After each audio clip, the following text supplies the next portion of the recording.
Best कर्मचाऱ्यांच्या संपाचा आजचा दुसरा दिवस आहे। मागण्यांवर तोडगा निघेपर्यंत संप सुरूच ठेवणार असा निर्धार या बेस्ट कर्मचाऱ्यांनी घेतलाय।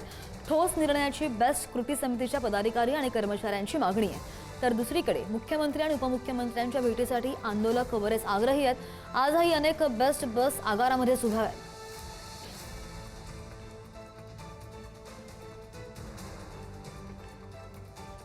मागण्यांवर तोडगा निघेपर्यंत संप सुरूच ठेवण्याचा निर्धार आहे। असं संप असल्यामुळे खऱ्या अर्थानं मुंबईत लोकांना त्रास सहन करावा लागतोय। बस स्टॉपवर देखील कोणी दिसत नाहीये। लोक या संपूर्ण परिसरातून चालत या दिशेने येत आहेत। आपण बँड्रा परिसरात आहोत आणि लोक आता चालत आपला खरं तर ऑफिस गाठतायत।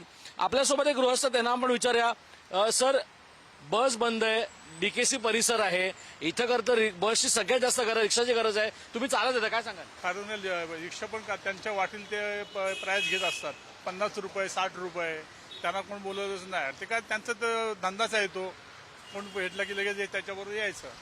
आणि काही लोक चालत येतात, त्यांना परवडत नाही, काही लोक चालत येतात। आणि बसचं काही बोलूच नका तुम्ही, तर बस काय 2 दिवस झाले बंदच आहे ते, त्याच्यामुळे सगळं पब्लिक आता चालत जात आहे। बस बंद आहे, बसचा संप आहे, किती त्रास होताना तुम्हाला दिसतो, तुम्हाला वाटतो? नाही, स्टेशन पासून इथे आम्ही येतो ऑफिसमध्ये, लई त्रास होतो। पण रिक्षा पण अवेलेबल आहे, पण रिक्षाचा पण दरवाढ काय रिक्षे काय 100 रुपये 25 रुपये 30 रुपये काय पण बोलतात ना।